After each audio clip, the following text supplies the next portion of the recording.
আসসালামু আলাইকুম। আ যারা আমার কথা শুনছেন, আসলে গত ২-৩ দিন আগে যখন দেখলাম যে ঢাকায় একজন বৃদ্ধ মহিলা ৭৫ বছর বয়সী, উনার মৃতদেহ উদ্ধার করা হয়েছে এবং ধারণা করা হচ্ছে যে উনি ৬-৭ দিন আগে মারা গিয়েছেন।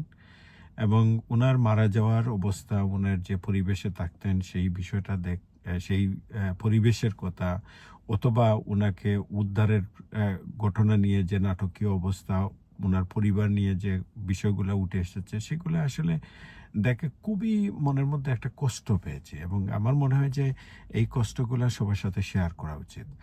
আমি একটা জিনিস উনার পরিবার সম্পর্কে আমি যতটুকু জেনেছি যে উনারা সবাই উচ্চশিক্ষিত। একজন যুগ্ম সচিব সরকার পরিচালনা করেন। একজন একটা বেসরকারি বিশ্ববিদ্যালয়ের প্রফেসর। উনিও হাইলি এডুকেটেড। একজন কানাডিয়ান প্রবাসী। নিশ্চয়ই উনিও এডুকেটেড। একটা মেয়ে রয়েছে। উনি একই একই বিল্ডিং এর অন্য ফ্ল্যাটে থাকতেন। এবং উনি অ্যা একটা হাই স্কুলের একটা স্কুলের শিক্ষিকা। তো এই যে অ্যা ৪ জন ছেলেমেয়ে যারা সুশিক্ষায় শিক্ষিত, সুপ্রতিষ্ঠিত। কিন্তু তাদের বৃদ্ধ মা মারা যাওয়ার ৬-৭ দিন পরে ঈদ গেল, কেউ একজন খোঁজখবর নিল না। আমি জানি না ওই মহিলা উনার ছেলে সন্তানদের লালন-পালন করার জন্য কি ধরনের পরিশ্রম করেছেন। কিন্তু অ্যা আমি একটা বিষয় আমার মনে হয় যে ওই মহিলার ভুল ছিল। মহিলার ভুলটা কোন জায়গায়? যে উনি কিন্তু উনার সন্তানদের এডুকেশন অর্থাৎ শিক্ষায় শিক্ষিত করেছেন। কিন্তু নৈতিক শিক্ষায় শিক্ষিত করতে পারেননি। সো এই নৈতিক শিক্ষায় শিক্ষিত করতে পারেননি বিধায় উনি কিন্তু সাফার করেছেন। অর্থাৎ ওদের প্রাতিষ্ঠানিক শিক্ষা ছিল, কিন্তু নৈতিক শিক্ষা ওদের মধ্যে ছিল না। এবং আমার মনে হয় যে এই নৈতিক শিক্ষার অভাবের জন্য উনাকে সাফার করতে হয়েছে। এবং আমি যদি সামগ্রিকভাবে বলি, বাংলাদেশের যে আমরা এই কয়েকদিন আগে দেখেছি যে একটা লোক একটা বাচ্চা মেয়েকে, রামিসাকে হত্যা করেছে, মাথা দ্বিখণ্ডিত করে, পা, হাত দ্বিখণ্ডিত করে ফেলেছে।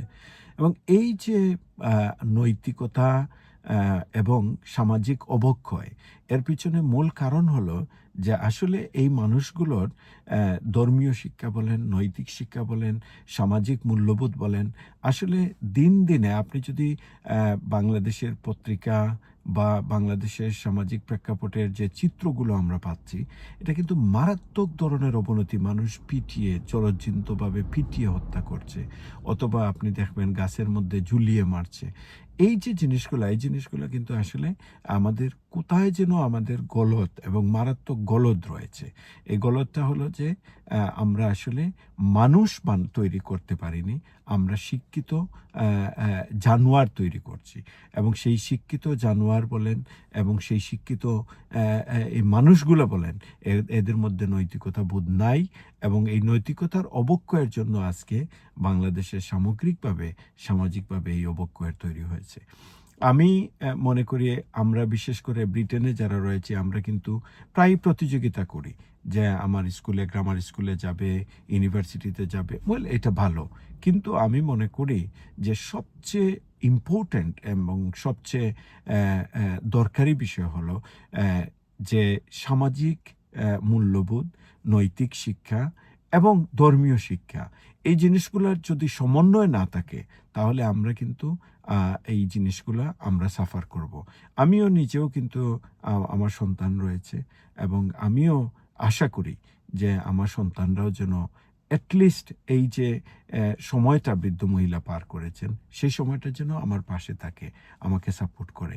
কিন্তু আমি যদি আমার বাচ্চাদেরকে নৈতিক, ধর্মীয়, সামাজিক বা অ্যা অ্যা মূল্যবোধ এগুলোর যদি শিক্ষায় শিক্ষিত করতে না পারি, তাহলে কিন্তু শুধু আমি ক্ষতিগ্রস্ত হব না, গোটা সমাজ ক্ষতিগ্রস্ত হবে, দেশ ক্ষতিগ্রস্ত হবে। দেখেন এই বৃদ্ধ মহিলার একজন ছেলে যে কিনা যুগ্ম সচিব, সে দেশকে কি দিবে? সে তার মাকে দিতে পারেনি।